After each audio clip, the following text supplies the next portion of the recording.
This video idea was provided by Looping Productions, one of the winners of my 10,000 subscriber contest. If you're watching this, please leave a comment below so I can get in touch with you so you can claim your prize. I've ridden coasters from over 50 different manufacturers, and more than half of them are small or old, so it's really hard to compare their coasters. But there are a bunch of big ones that have built dozens of coasters all over the US and the world. Almost every manufacturer has their pride and joy, as well as the coasters they wish they could forget about. This is part one of my two-part series talking about my favorite and least favorite coasters from each major manufacturer.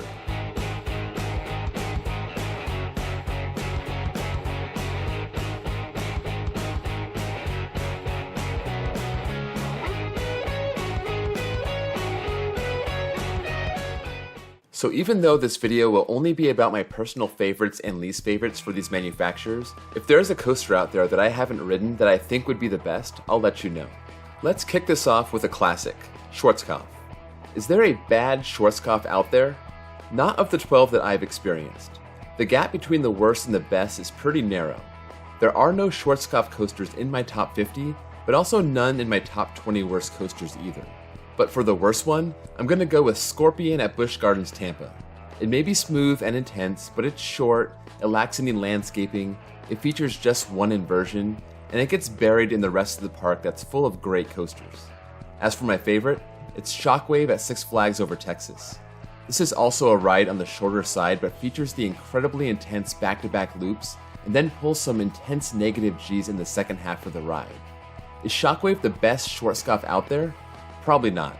That title may belong to Mindbender at the West Edmonton Mall, the traveling coaster Olympia Looping, or Chimera at Feria Chapultepec, which before its tragic accident was revered as one of the great Schwarzkopfs out there. Let's move on to another old-school manufacturer, Aerodynamics. I've ridden 39 Aero coasters, and the variety of their models is pretty remarkable for an older company. Their worst coaster comes from their classic Corkscrew model of the 1970s, a coaster known as Corkscrew. This one is at Cedar Point. It was built in 1976, which makes it one of the first looping coasters. It was in fact the first coaster with 3 inversions, but it is incredibly uncomfortable and awkward today, and it's the worst coaster at a park full of all-stars. I've ridden other old Aero Corkscrew coasters like the original, Corkscrew at Silverwood, and it was a lot more pleasant. Cedar Point's Corkscrew looks pretty, but it's not a fun ride at all. My favorite Aero coaster comes from their most unique model of all, the 4th dimension coaster known as X2 at Six Flags Magic Mountain. Aero came a long way from their mine trains in the 1960s and 70s to evolve into this absolute monster coaster, flipping riders 215 feet face first down a near vertical drop and disorienting them in a way that was unprecedented and still unique to riders in North America. Is X2 the best Aero ever built? I believe so. Some people may say Magnum XL200, which I rank very highly, but not quite as high as X2. And many others may point to South Korea for Everland's now defunct Eagles Fortress suspended coaster. But I still think the title belongs to X2. Another manufacturer that's sometimes confused with Aerodynamics is Morgan. I've only ridden a grand total of 4 Morgan coasters. That being said, they've only built 9 across the globe, so 4 isn't bad. And by the end of next year, that number should get up to 7 of the 9. I would say the worst Morgan is the West Coaster at the Santa Monica Pier. This is a fun coaster, and given the space limitation on the pier itself, it does everything it can, but it's still a pretty mild family coaster, and it doesn't stand up to the rest of the Morgans out there, most of which are at least 200 feet tall. And this includes my favorite Morgan, Phantom's Revenge at Kennywood. This started off as an Aerodynamics looping coaster that was overhauled by Morgan in 2001, and turned into a more traditional hypercoaster. Because the overhaul was so dramatic, removing all of the inversions, I consider this like an RMC conversion, so I think that this is a Morgan coaster now. Although it's short, this is a glossy, smooth speed and airtime machine, and it uses the terrain to perfection. And for me, it's the best coaster in Pennsylvania. But is Phantom's Revenge the best Morgan coaster out there? There are 2 outside the US that may claim that title. One of them is Superman El Último Escape at Six Flags Mexico, which people who have ridden absolutely rave about, as well as the world's longest coaster over in Japan, the Giga Coaster Steel Dragon 2000. I would love to ride these someday and compare them to Phantom's Revenge. Alright Vekoma, step right up. I've ridden 44 of your amazing coasters, and none of them have been those cool designs that have started to pop up overseas. So what's the worst of the worst when it comes to Vekoma? It has to be the Suspended Looping Coaster, or SLC. But there are so many of them. Which one is the worst? That's a tough call. So let's take a look at the finalists. First up, we have Mind Eraser at Six Flags Darien Lake, a truly awful coaster that's only saving grace is that it sits next to a lake. Next up, we have Kong, which has disgraced Six Flags Discovery Kingdom for over 2 decades. But our winner, or loser, is Mind Eraser at Elitch Gardens. You are truly the shakiest and worst of the SLCs I've ridden, and for some reason, everyone rushes over to this thing as soon as the Elitch Gardens rope drops in the morning, which speaks to the quality of Elitch Gardens. What makes SLCs so bad are the restraints and the transitions. It's nearly impossible to avoid headbanging with how jerky all of these are, given the over-the-shoulder restraint will always be right next to your ears. This can be remedied with the vest restraints like on Riddler Revenge at Six Flags New England, but unfortunately only a few SLCs have these new restraints. So what about the good Vekomas? That's also a tough one, but they do have 2 models I really like. Their giant inverted boomerangs, and their Flying Dutchman. Aftershock at Silverwood is a contender, but I'm gonna go with the now defunct Firehawk at Kings Island. This was the smoothest of the 3 Flying Dutchmen that I've ridden, and it was the most fun. I loved this coaster when I first rode it as X-Flight when it was at Six Flags Worlds of Adventure, and I rode it a couple more times as Firehawk at Kings Island. This will be missed, and Batwing at Six Flags America and Nighthawk at Carowinds will have to carry the torch for this coaster model that will soon likely be extinct. As for the best Vekoma out there, I think the consensus would be that it's Let Coaster at Legendia in Poland. This is the type of coaster that Vekoma has been building in recent years, stepping away from their train wrecks of the 1990s and becoming a major player in the coaster scene again. One of the oldest companies of them all is PTC, which is short for Philadelphia Toboggan Coasters. They have well over 100 coasters under the belt and are responsible for a lot of the old wooden coasters out there. In fact, their last coaster was built in 1976, and I think the weakest of the 16 that I've ridden is Thunderhawk at Dorney Park. It's not a bad coaster, it just doesn't do much.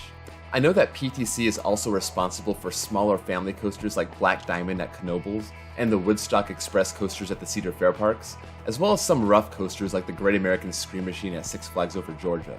But for what Thunderhawk is, I still think it's the weakest. As for the best, there are some great candidates. I think Wild One at Six Flags America is strong, and Comet at Hershey Park is excellent, but the best one for me has to be Phoenix at Knoebels. This coaster is smooth, has really good airtime, and has those glorious buzz bars that don't even touch your lap. This coaster is definitely overrated, but I had 5 rides on this on a rainy day in 2018, and I enjoyed all of them in the front and the back, so this is my favorite PTC, and I don't think there's a better PTC coaster out there. Moving on to slightly less old wooden coasters, let's take a look at the Din Corporation. This company's run lasted from 1988 to 1991, and it seems like their main reason for existence was to give RMC a running start with mediocre to poor wooden coasters to convert into hybrids. 3 of their 10 coasters are now RMCs: New Texas Giant, Twisted Cyclone, and Steel Vengeance. 3 others are completely gone. That leaves just 4 in operation, and the worst one I've ridden has to be Predator at Six Flags Darien Lake. This was my number 1 contender for the RMC treatment on a previous video, not only because Darien Lake needs it in their lineup, but because it's so rough that it's not enjoyable. I have not ridden Wolverine Wildcat at Michigan's Adventure yet, but that may take the cake for the worst woody out there, and it's another popular pick for the RMC treatment. So if I had to pick my favorite Din, there are actually 2 solid contenders: Thunder Run at Kentucky Kingdom and Timberwolf at Worlds of Fun, and I chose Timberwolf. This was a very surprising coaster the first time I rode it, and I really enjoyed it the first time around, more so than the second. But I would definitely ride this again if I get back to Worlds of Fun next year, so even though it's a weak number 1, it's still my number 1 for the Din Corporation, and probably the best one out there. Now, Charlie Din did design the Beast at Kings Island a decade before the Din Corporation was created, but I'm not counting that one. If I was, it would top this list. Next up, let's get a little more modern and talk about launch coasters with Premier Rides. This is another company like Schwarzkopf where it's hard to find a bad coaster, but there also isn't anything spectacular on their resume, so that gap between worst and best isn't all that big. The only one of the 18 Premier Rides coasters on my list without a launch is Runaway Mountain at Six Flags Over Texas, but that's actually a really fun coaster. The one I suppose I enjoy the least is Flight of Fear at Kings Island and Kings Dominion. These indoor spaghetti bowl coasters don't do much for me, and you can't see where you're going, and I find their outdoor counterparts to be much better. These are Poltergeist at Six Flags Fiesta Texas and Joker's Jinx at Six Flags America. Being able to see where you're going on these coasters is actually scarier because of all the head choppers. As for the best, that has to go to Mr. Freeze Reverse Blast at Six Flags Over Texas and Six Flags St. Louis. This coaster brings the intensity with the inverted top hat and includes an incredible vertical spike with just a lap bar as you fall face first to the ground at over 200 feet.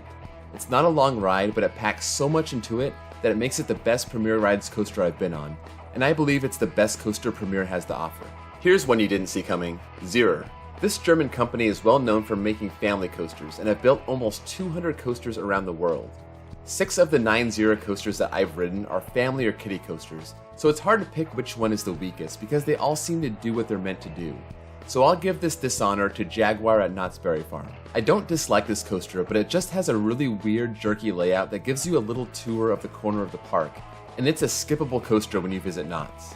As for the best of the bunch, there are 3 contenders.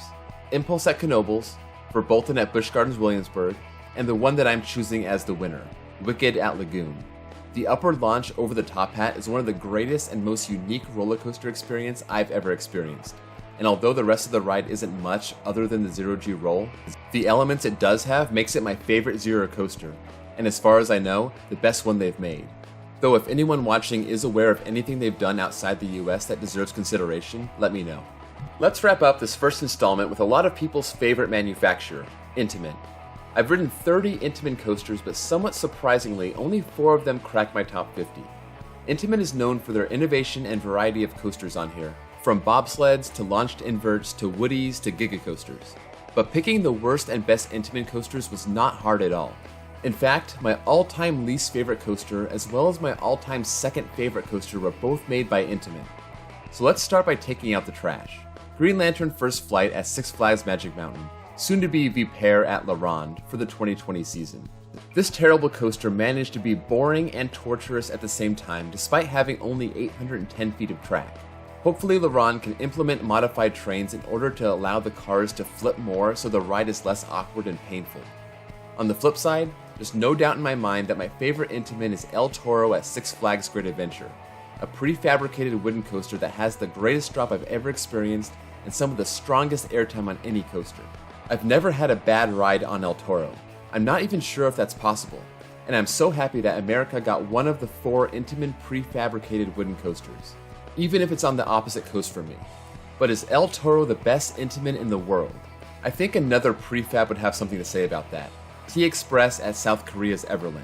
Some people rank King's Dominion's Intimidator 305 higher, and I can respect that. Hell no! But in my opinion, the only Intamin that could be better than El Toro is Expedition G-Force at Germany's Holiday Park, a mega coaster that topped my list of most intriguing European coasters. So that's going to wrap up part 1 of this 2-part series. If you're watching this more than 3 days after release, click the card above or the thumbnail in my end screen to watch part 2. Otherwise, stay tuned for part 2 that'll be released 3 days from now. And until then, I'll see you all later.